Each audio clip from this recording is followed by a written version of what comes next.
Niner fans are pretty pissed. They've had 2 weeks to marinate on a 3-week losing streak. Well, how would you say is the fair and just way to judge Kyle Shanahan? Well, I think a lot of people judge him on his the offense, but he's not just the offensive coordinator.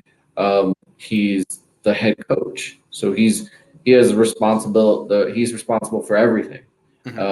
And we just kind of touched on it before, where he actually has the majority of the personnel control. So when people start assessing blame and all of this, they'll say, "Oh, he doesn't have this guy, or he doesn't have a quarter, he doesn't have this guy." Whose fault is that? Is that John Lynch's fault, or is that, if anything, it's definitely at least 50% of his fault. I mean, the thing is, like, when you're a head coach, you're getting paid the most in the organization. When it's just like you're the CEO, and as a CEO or anything in a position of leadership, you take credit for success, and then you also get credit for the opposite, which is right. Again, like if the Niners were on a 3-game winning streak right now, he would be getting praised for every little thing that was going right. Yeah, and the defense. And I've come on your show and you've praised Saleh before, and I would say, hey, Kyle gets credit for that head too, coach. Because True. Kyle's the one that identified Saleh, put him in that position, and all. And he's the one who identified D'Amico too. He does a good job with that. But yeah, that's the one thing he does do. He can pick those DCs. Yeah, he knows when a DC's better than him. Hey, the guy's better than me. That's all I know. He's better than me, so it must be pretty good. If you ask him, he probably, when you say, "How did you know D'Amico was a good, or Sal?" Well, he did a good job against me in practice. So if you can do something against me, kicking my ass every day in practice was a good indicator. Yeah. Yeah. So I think that's how you have to judge him as a head coach, and as his record. I mean, we have a large enough sample size now in the 5th year, and I've defended Kyle Shanahan before. I have not been on this train of looking at possibly getting rid of Kyle Shanahan, and I'm not there yet where I think he should be gone, but I think we should be at the point where we question him and question some of the decisions that he's made and making, and is he really the right person to lead this team forward? Because ultimately, it's about the quarterback position. And any way you praise Kyle Shanahan has nothing to do with him being a head coach, right?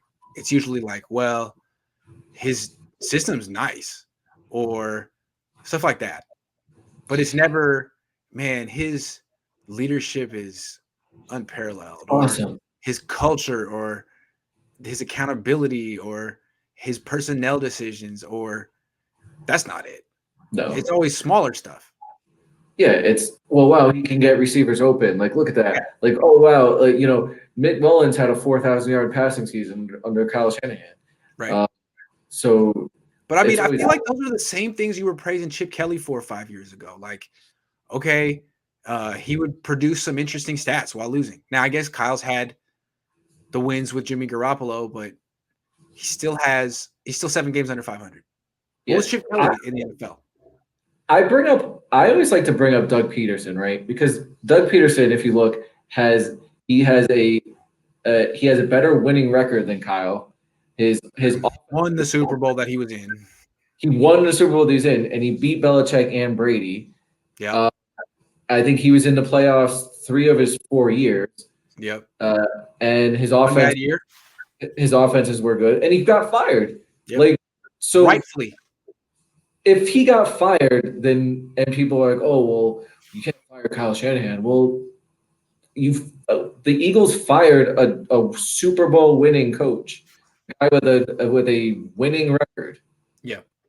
And why did they fire him? Because he bungled the quarterback position. Right. What has Kyle done? Bungled the quarterback position. Or unless he can show us something with Trey Lance soon, because it's clinging to Jimmy Garoppolo, I don't see how that gives him a longer rope. I don't see it.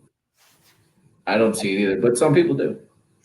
Nathan says, wish you had your channel during the 2019 run. I know, right? I did, but I didn't like go live. I would post the film breakdowns. That's when I started in 2019, and I have like a playlist. You can go back and check out me praising all the great things that Kyle Shanahan was doing back then.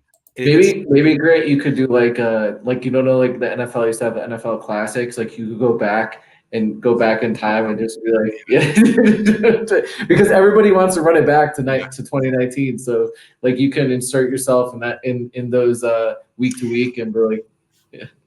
Listen to the surprise in Grant Cohn's voice as he describes the run game.